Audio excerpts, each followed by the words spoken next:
Tamil food bloggers நிறைய பேர் இருக்காங்க. அவங்க வந்து சுத்தி தமிழ்நாட்டுக்குள்ள போடுறது, அதை தாண்டி இப்போ வந்துட்டு இன்டர்நேஷனலா டிராவல் பண்ண ஆரம்பிச்சிட்டாங்க. உங்களோட யூனிக்னஸ் என்ன அப்படின்னா, இங்கேருந்து நம்ம பெங்களூருக்கோ மைசூருக்கோ நிறைய பேர் இங்கேருந்து ஜாப் போகிறப்ப ஸோ நம்மளுக்கு அது யூஸ்ஃபுல்லாக இருக்கிற மாதிரியான ஒரு விஷயமா இருந்தது உங்களோட கண்டென்ட்ல. ஸோ அதில் நீங்கள் கான்சென்ட்ரேட் பண்ணீங்களா?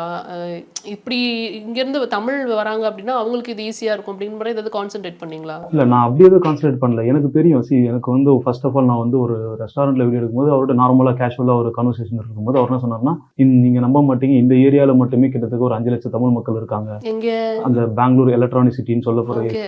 எனக்கு செம்ம ஷாக்கிங்காக இருக்குது. இந்த ஏரியாவில் அவ்வளோ பேர் இருக்காங்களா? ஆமாப்பா, இந்த ஏரியாவில் அவ்வளோ பேர் இருக்காங்க. ஸோ அதனால தான் வந்து நம்ம ரெஸ்டாரண்ட் வந்து கொஞ்சம் நல்லா பீக்கில் நல்லா போயிட்டு இருக்கோம். எப்போவுமே நமக்குன்னு சொல்லிட்டு ரெகுலர் கஸ்டமர்லாம் இருப்பாங்க அப்படின்னு.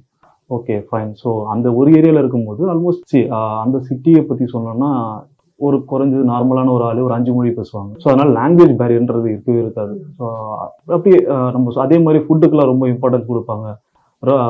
நல்லா இருக்கும், அந்த ஃபுட்டை எக்ஸ்ப்ளோர் பண்றதுக்கு நல்லா இருக்கும். ஸோ அதனால அப்படியே ஸ்டார்ட் பண்ணது ஜேர்னி இப்போ 1.6 மில்லியன் கிட்ட வந்திருக்கு. நிச்சயமா ஃபுல்லாவே ஷார்ட்ஸ் வீடியோஸ், லாங் வீடியோஸை விட ஷார்ட்ஸ் வந்து அதிகமாக வந்துட்டு ரீச் ஆயிருக்குன்னு சொல்ல முடியும். உங்களுக்கு ப்ரமோஷன் எதுவும் வந்திருக்கா இது வரைக்கும்? ஏன்னா இப்போ இவ்வளோ வீடியோஸ் பண்ணியிருக்கீங்க, மோர் தென் 1 மில்லியன் ஃபாலோவர்ஸ் இருக்கும்போது ஆட்டோமேட்டிக்காக ப்ரமோஷன்ஸ் வந்து தேடி வரதுக்கான வாய்ப்புகள் இருக்கும்.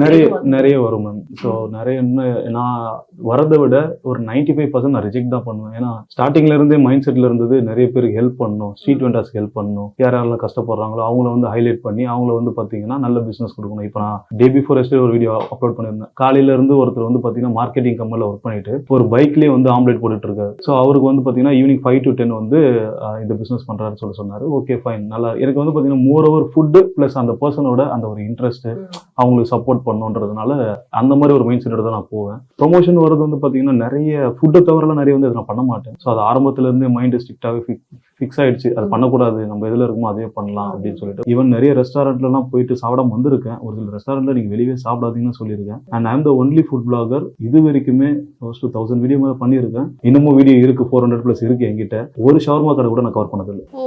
ஏன்னா நான் ஸ்டார்டிங் வந்து பார்த்தீங்கன்னா இந்த விளாக் ஆரம்பிக்கும் போதே கேரளாவில் ஒரு இன்சிடென்ட் வந்தது. ஒரு ஸ்கூல் கோயிங் சில்ட்ரன் வந்து ஷவர்மா சாப்பிட்டு இதுவாயிட்டாங்கன்னு சொல்லிட்டு. ஸோ அப்பயே மைண்ட்ல ஃபிக்ஸ் பண்ணிட்டேன், ஓகே ஷவர்மான்றது வந்து நம்ம கண்டென்ட்லேயே இருக்கக்கூடாது.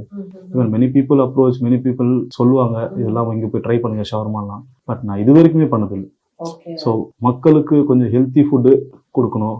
இப்போ சாப்பாடு, அதுக்கப்புறம் பிரேக்ஃபாஸ்ட் ஐட்டம், டின்னர், லஞ்ச் எதுனா பரவாயில்ல. பட் இந்த மாதிரி ஐட்டம் வந்து பார்த்தீங்கன்னா anyway it will cause bad things. So அதனால you don't recommend those things. even a school going child death ஆனதுக்கப்புறம் நம்ம வந்து அதை ப்ரமோட் பண்ணுறது தப்பாயிடுச்சு. ஸோ நான் இன்னொரு கொஸ்டின் கேட்கறதுக்கு முன்னாடி இந்த கொஸ்டின் கேட்டேன். நீங்கள் பெங்களூரில் என்ன பண்ணுறீங்கிறது தெரிஞ்சுக்கலாம்? ஐ மீன் டு எம்என்சியில் நான் ஒர்க் பண்ணுறேன். ஸோ எம்என்சியில் நான் வந்து ஒரு மார்க்கெட்டிங் டீமில் ஒர்க் பண்ணிட்டு இருக்கேன். எனக்கு வந்து பார்த்தீங்கன்னா டெய்லி ஒர்க் இருக்கும். ஸோ என்னோட ஒர்க் டைம் முடிச்சுட்டு சின்ஸ் நான் வந்து மார்க்கெட்டிங் இருக்கிறதுனால I use to travel lot of places. So இப்போ நான் வந்து பார்த்தீங்கன்னா நார்மலாக ஒரு மெயின் ரோட்டில் போயிட்டு ஒரு டெஸ்டினேஷன் போகிறது, நான் என்ன பண்ணுவேன்னா நிறைய சின்ன சந்திலெல்லாம் பூந்து அந்த இடத்துல கூட்டமாக இருக்கா, நிறைய இடத்துல சாப்பாடு நல்லா இருக்கா அப்படின்னு சொல்லிட்டு டேஸ்ட் பண்ணிட்டு எப்படினாலும் ஒரு 2-3 வேளை வெளியே சாப்பிட்ற பழக்கம் இருக்குது. அதனால இந்த மாதிரி நல்ல கடையில் சாப்பிட்டு நல்லா இருந்ததுன்னா அது அப்படியே என்ன பண்ணுவேன், எடுத்து ஒரு கஸ்டமர் மாதிரி தான் வீடியோ எடுப்பேன்.